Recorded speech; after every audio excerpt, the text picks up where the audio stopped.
Hello and welcome back to Hugh Loving Life. I hope you are loving your life truly.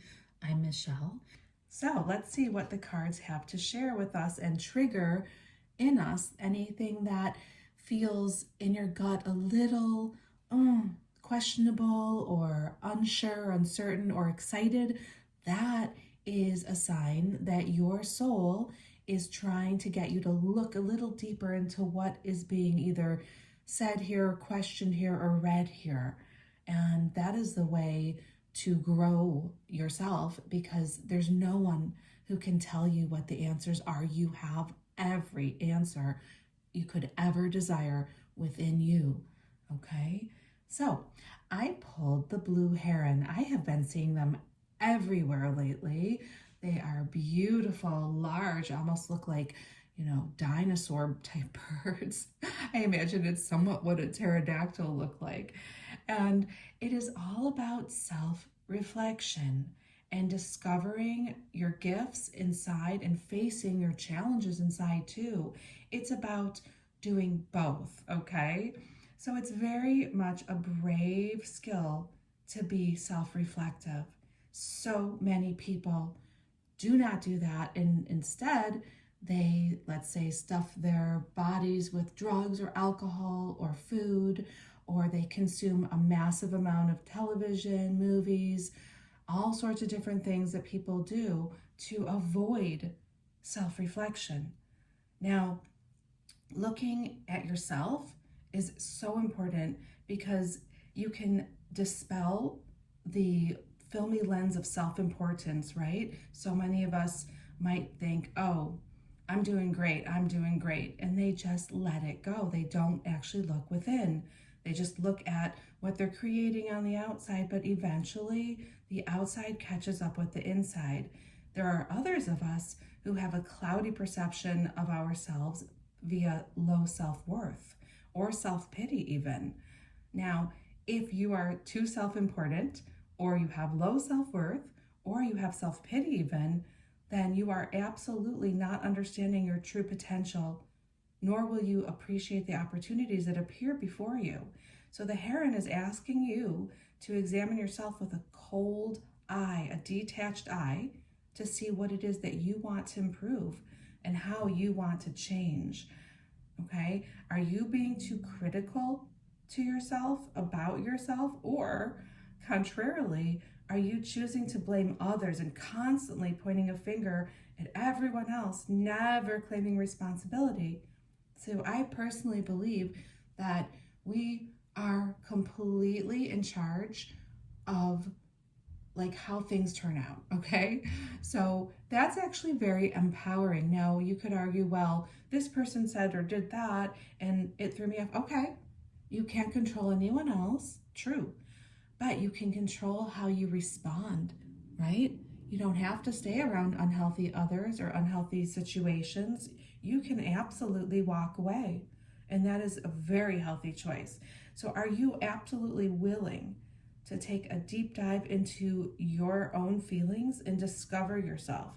This is what the heron is basically pointing towards, is self-reflection, to know yourself, to trust your path, okay?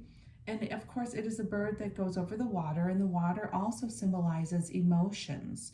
So what are you feeling? Do you just ignore your feelings? Because ignoring your feelings might get you so far, right? But it will not take you all the way. If you ignore your feelings, they will come back to you sideways. They will come out. They will ruin relationships. They will do all sorts of horrible things, right? If you don't actually acknowledge them. And if you don't acknowledge your feelings, then how can you actually be in an honest relationship, friendship, anything ship with anyone else?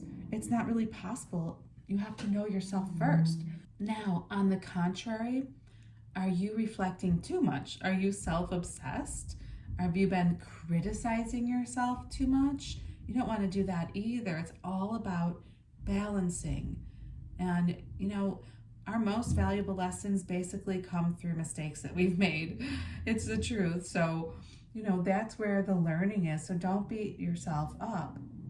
It's very important to just look with a detached, loving eye Don't become too judgmental, okay? It's not going to serve you either. But do look, because that's where the juice lies. That's where the information is. That's where the healing comes. I have two other cards, and one of them is about equilibrium. And it says, maintain a healthy work-life balance, making time for your relationship. So balance the scales, prioritize your relationships, and also take care of you. So you kind of have to like balance everything. So are you balancing yourself as you self-reflect, or are you just delving into one area only? It would be suggestive to me, at least, to look in every area of your life. Do a little brain dump, perhaps. I like to take a piece of paper, a notebook, and just write about one topic that, let's say could be health, or it could be relationship, or it could be work, or whatever it is for you, spirituality. Write about whatever you're feeling and read it.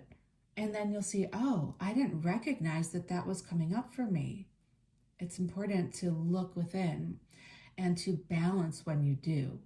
Sometimes you can feel in your bones that it's time for a whole new era. Listen. So if you're doing this self-reflection, you are literally opening yourself up to a new timeline. A new timeline will not occur if you stay stuck in the same patterns. The only way you can create a new timeline out of the millions of timelines, billions, infinite amount of timelines available to you, is by looking within and seeing what timeline you actually want to create. That is the only way to actually do it. Truly, you have to look within.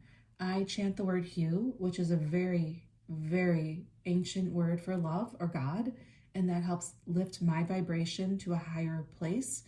So I know that I'm getting, a more pure vision of what it is that I wish to create. So we also have the Angel of Balance, which I will read. Stop for a moment and be still. Now, doesn't that make sense with the self-reflection? If you're going and going, you cannot actually self-reflect. In this stillness, you will find the answers. I just had another read a couple days ago, and it was about pilgrimage, and I mentioned that I took a few days away for a trip where I went alone, and it really helped me to pick the best timelines in my life. Listen to your body. What does it say? So you can feel things in your body, you guys.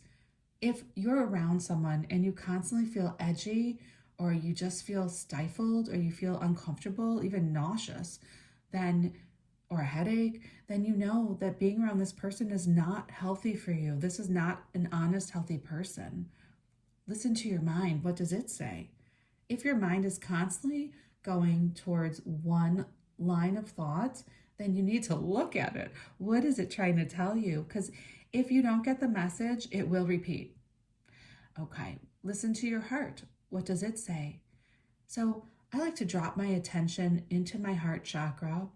Okay, it's green color. You can picture green, and open, open, open, like the pupil of an eye dilating. Open, open, open, and feel. I often think of those I love most, and it helps open my heart. You could try that too. You are about to find your most perfect balance through this simple action today. Listen to what your mind, body, and spirit are whispering. Your body is a temple. Treat it as such. See, that's why we have the temples between, where our soul resides in the third eye.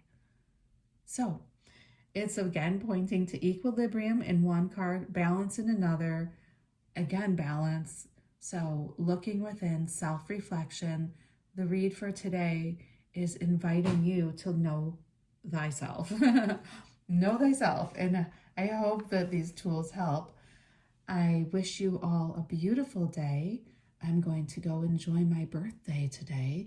And I love you and send you all sorts of greatness from my heart to your heart. May the blessings be. And I hope you are loving life too.